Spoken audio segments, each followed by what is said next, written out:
الحمدللہ وحدہ والصلاۃ والسلام علی من لا نبی بعدہ۔ میرے دوستو، یہ 6 نمبر نہیں ہیں جنہیں آج کل لوگ نمبر کہتے ہیں، یہ وہ صفات ہیں جن صفات کو اپنے اندر پیدا کرنا ہے۔ یہ 6 صفات ہیں، اگر یہ صفات امت میں پیدا ہو جائیں تو یہ وہ بنیاد ہیں جس سے پورے دین پر چلنا آسان ہی نہیں بلکہ پسندیدہ ہو جائے۔ اس میں پہلی صفت ایمان ہے۔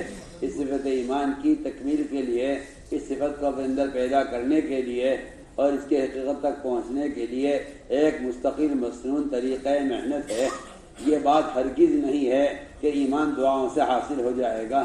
آج کل لوگوں کو یہ بات دل میں بیٹھی ہوئی ہے کہ بھئی ایمان تو دعاؤں سے مانگا جا سکتا ہے۔ آپ اس بات کا جواب تو دیجئے۔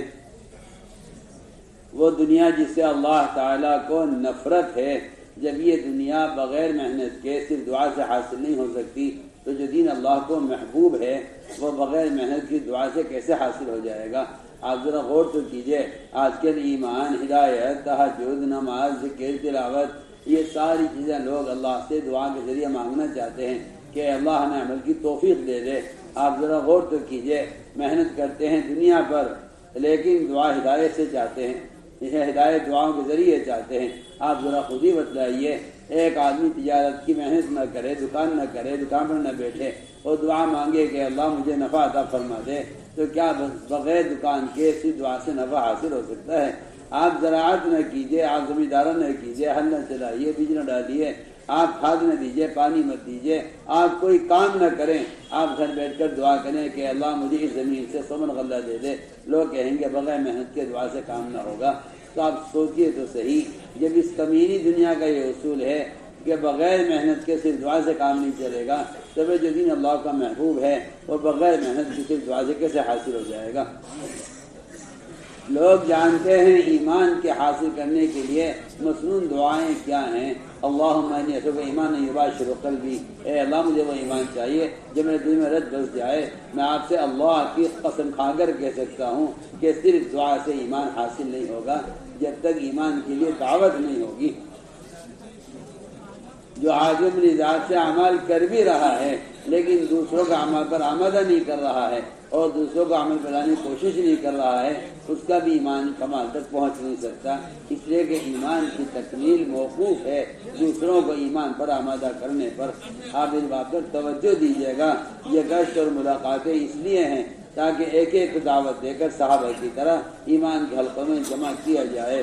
صحابہ کرام کا معمول یہ تھا، اپنے ایمان کی تکمیل کے لیے، اپنے ایمان کی زیادتی کے لیے، اپنے ایمان کو کمال تک پہنچانے کے لیے صحابہ سے ملاقاتیں کرتے تھے اور کہتے کہ اٹھو ہمارے ساتھ، آؤ ہمارے ساتھ، چلو ہمارے ساتھ مسجد میں ایمان کے حلقوں میں اپنی ایمان لائیں گے۔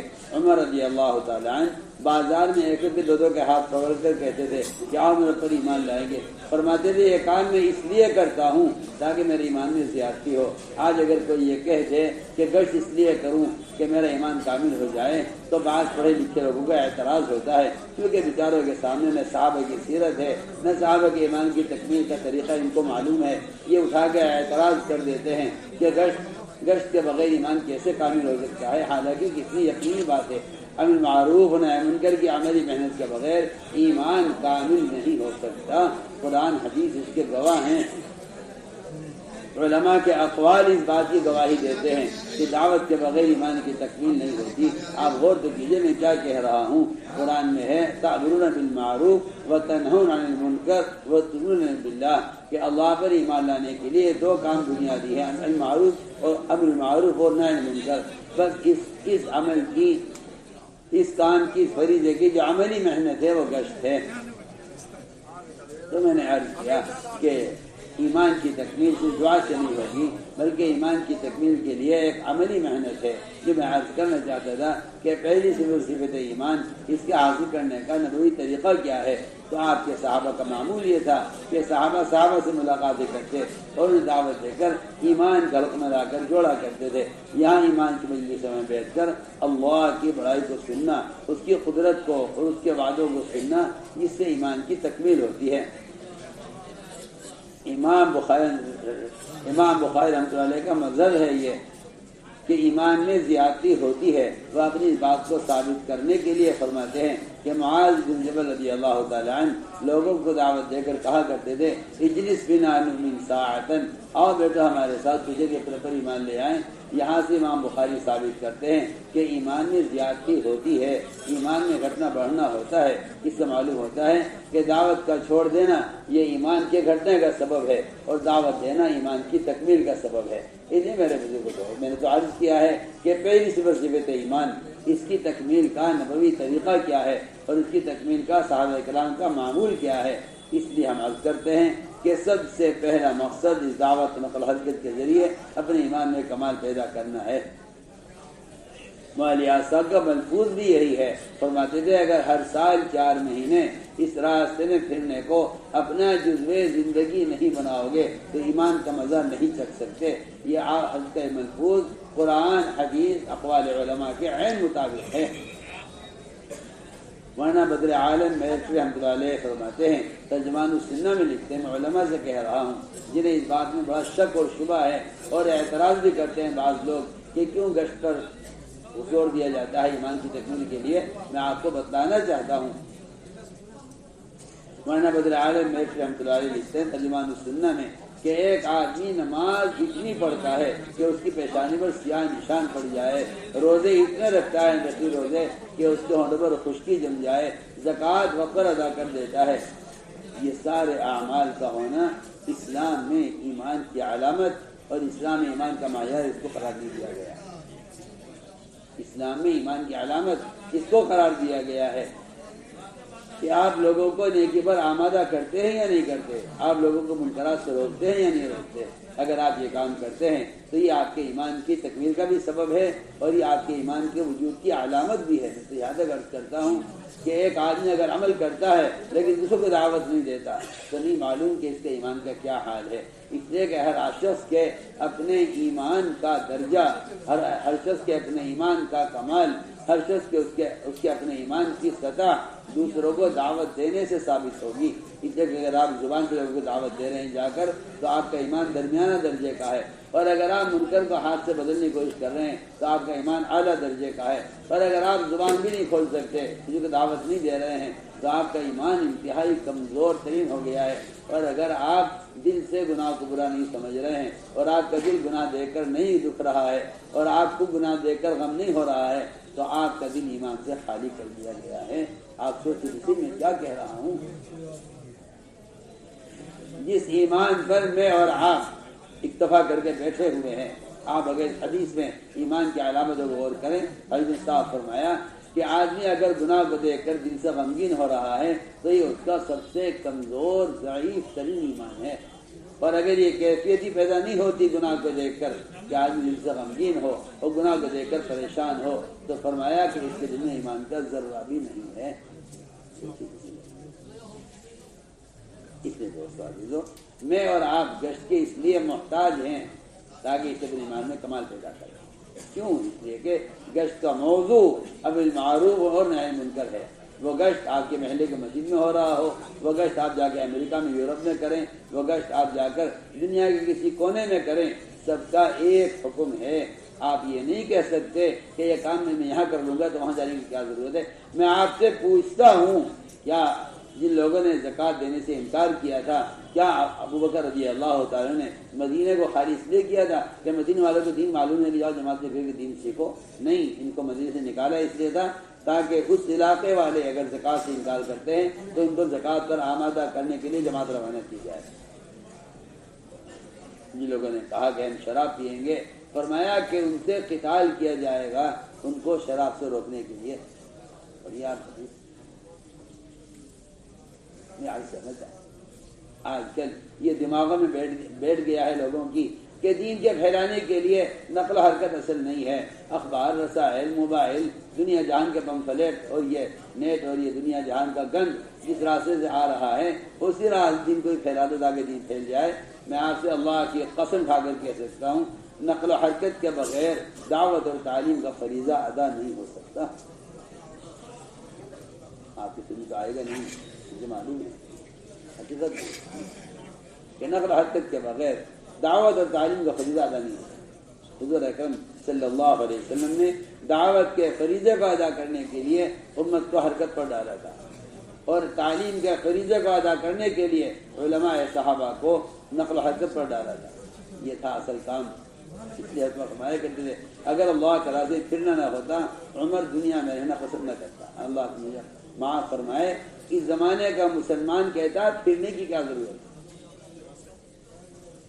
مسلمان کہتا ہے پھرنے کی ضرورت ہے، جب بات کے پہنچانے کے ذرائع موجود ہے پھرنے کی ضرورت ہے۔ اب تو فرماتے تھے اگر پھرنا نہ ہوتا تو عمر دنیا میں رہنا پسند نہ کرتا، اور یہ عمر کا قول۔ بلکہ اس سے اگلی بات اس سے زیادہ افسوس کی ہے، اس زمانے کا مسلمان کہتا ہے کہ آپ دین کو لے کے پھرتے کیوں؟ اس زمانے میں کافر نے کہا تھا محمد صلی اللہ علیہ وسلم سے کہ آپ اپنی دین کی دعوت لے کے پھرتے کیوں؟ پڑھیے، آپ سیرت پڑھیے، آپ کو پتہ چلے گا کہ میری اور آپ کی بات ایک کافر کی بات سے کتنی مل رہی ہے۔ آج کا مسلمان کہتا ہے پھرنے سے کیا فائدہ؟ اور اس زمانے میں کافر نے کہا تھا آپ صلی اللہ علیہ وسلم سے کہ آپ دین کی دعوت لے کے پھرتے کیوں؟ ہم مانتے ہیں آپ کا دین حق ہے، بڑا اچھا دین لائے ہیں، آپ اپنی جگہ بیٹھے دین کو لے کر، جس کو دین سیکھنا ہوگا آپ کے پاس آئے گا، آپ کیا ضرورت کریں گے؟ دیکھیے پڑھیے، سیرت پڑھیے۔ اس لیے میں آج کرنا چاہتا ہوں کہ یہ ایسا فریضہ ہے دعوت کا جو خود جا کر دوسروں کو دعوت دیے بغیر یہ فریضہ ادا نہیں ہوگا، نہ کسی اخبار سے، نہ کسی رسالے سے، نہ کسی آلے سے، نہ کسی مشین سے، نہ کسی سب بیکار فضول کے کام کر رہے ہیں لوگ۔ وہ سمجھتے ہیں ہم نے بات پہنچا دی۔ مولوی صاحب کا ملفوظ ہے کان میں بات ڈالنا تبلیغ نہیں ہے، کان میں بات ڈالنا نہیں تبلیغ نہیں ہے، تبلیغ دل میں بات کو کرنا ہے۔ اور یہ بات قرآن حدیث سے ثابت ہے اور صحابہ کے اقوال سے ثابت ہے، محمد صلی اللہ علیہ وسلم کے عمل سے یہ بات ثابت ہے کہ بات کے دل میں اترنے کی مسجد کے علاوہ اور کوئی جگہ نہیں۔ آپ پڑھیے حدیث، آپ واقعات پڑھیے صحابہ سے۔ اجتماعی اعمال کا جو ماحول ہے اللہ کی قسم دل میں بات کے اترنے کے لیے اس کا کوئی متبادل نہیں۔ آپ کو شیطان نے دھوکہ دیا ہے کہ اور بھی ذرائع ہیں دین کے پھیلنے کے، ورنہ حقیقت یہ ہے کہ اجتماعی اعمال کا جو ماحول ہوگا یہ ضدی سے ضدی کافر کو اور بڑے سے بڑے آپ کے دشمن کو ایسا نرم کر دے گا ہدایت کے لیے۔ آپ پڑھیے واقعات۔ حضرت طفیل بن عمرو دوسی فرماتے ہیں میں آپ کی بات سننا نہیں چاہتا تھا، میں کان بند کر کے آیا تھا کہ ان کی بات سے مجھے نفرت بھی ہے، ان کی بات سے مجھے خوف بھی ہے، میرے کان میں نہ پڑے، بس اس کا قدم رکھتے ہی میرا دل چاہا اور میں نے کہا کہ طفیل کی بات سنو۔ میں نے کان ضرور نکالی، آپ کی بات سنی، حق کو قبول کیا۔ عمر رضی اللہ تعالیٰ عنہ محمد صلی اللہ علیہ وسلم کو قتل کرنے کے لیے چلے تھے کہ میں آج قصہ نمٹا کر آتا ہوں۔ ان کا کفر شباب پر تھا کہ میں آج قصہ نمٹا کر آؤں گا، مگر گھر میں عورتوں کے قرآن کے حلقے میں حضرت عمر کا دل آ کر ایسا پلٹا ہے، ایسا نرم ہوا ہے کہ کہنے لگے کہ مجھے لے چلو، میں یہ دین قبول کرنا چاہتا ہوں۔ آپ کے نزدیک تو ان اعمال کی کوئی حیثیت نہیں ہے، آپ سمجھتے ہیں تبلیغ والوں نے یہ اعمال شروع کیے ہیں، آپ کو معلوم نہیں ہے کہ یہ ہدایت کے ضابطے اور یہی ہدایت کے طریقے ہیں، آپ کو معلوم نہیں۔ آپ سمجھتے ہیں تبلیغ پروگرام کوئی تنظیم ہے، ہم کہتے ہیں دعوت کا یہ کام محمد صلی اللہ علیہ وسلم کا وہ طریقہ ہدایت ہے جس کے بغیر طہارت کا اور ہدایت کا کوئی وعدہ نہیں۔ صاف صاف آپ سے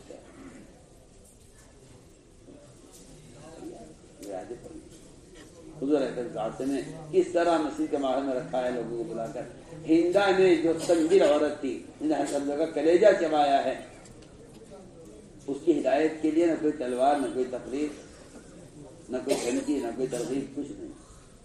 اس کی ہدایت کا جو ذریعہ بنا ہے وہ فتح مکہ کی رات میں صحابہ کرام کی تہجد کا منظر، وہ اس کی ہدایت کا ذریعہ بنا۔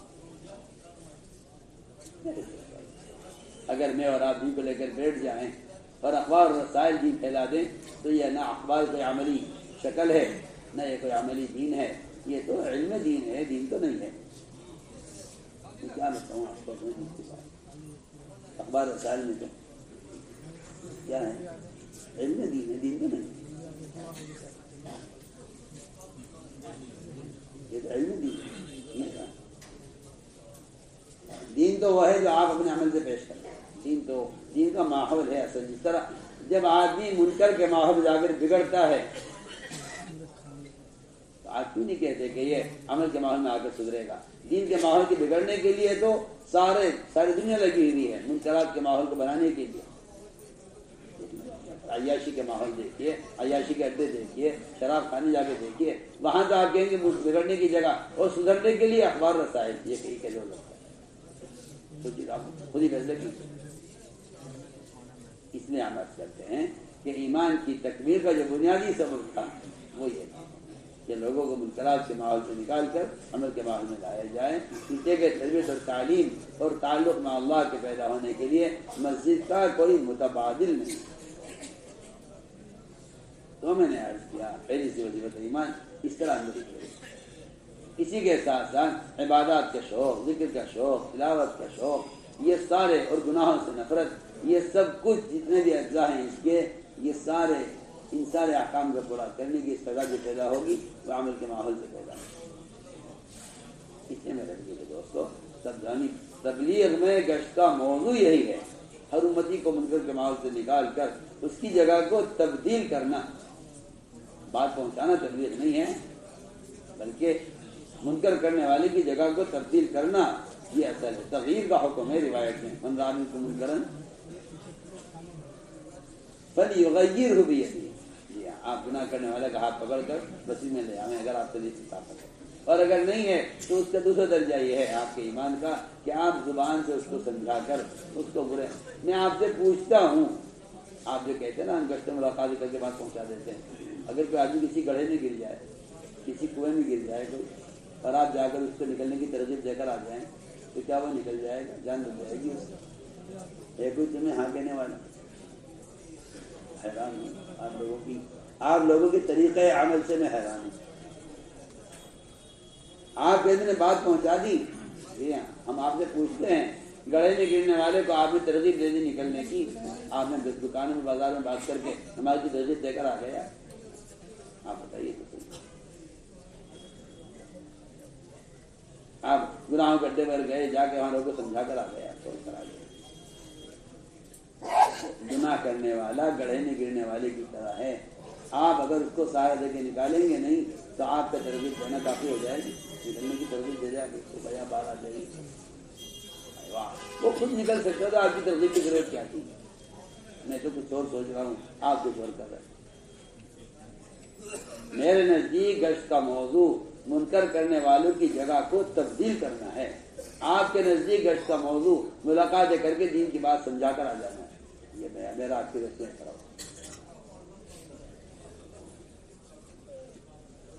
سمجھنے میں کیا ہے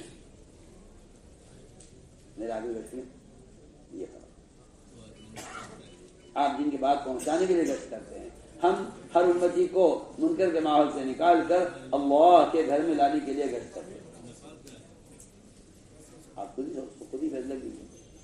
کسی کا باپ، کوئی باپ ہو بڑا مالدار، اس کا ایک ہی ایک بیٹا ہو، وہ کھویا جائے، غائب ہو جائے، باپ اعلان کر دے جو میرے بچے کو مجھ تک پہنچا دے گا اس کے لیے یہ انعام ہوگا۔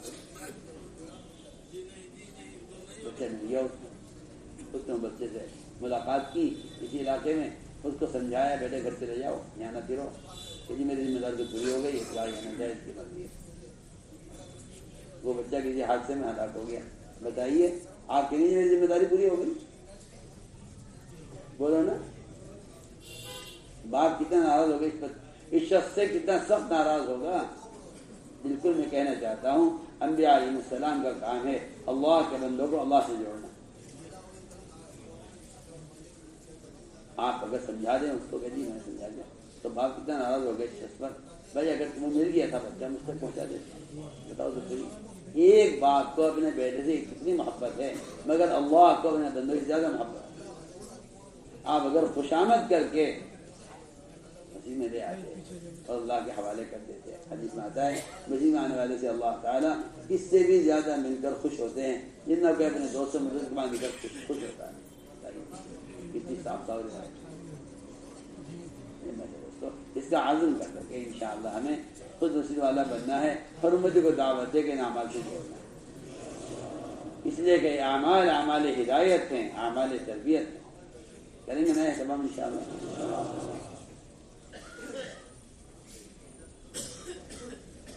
مولوی محمد علی ابن حافظ محمد قاسم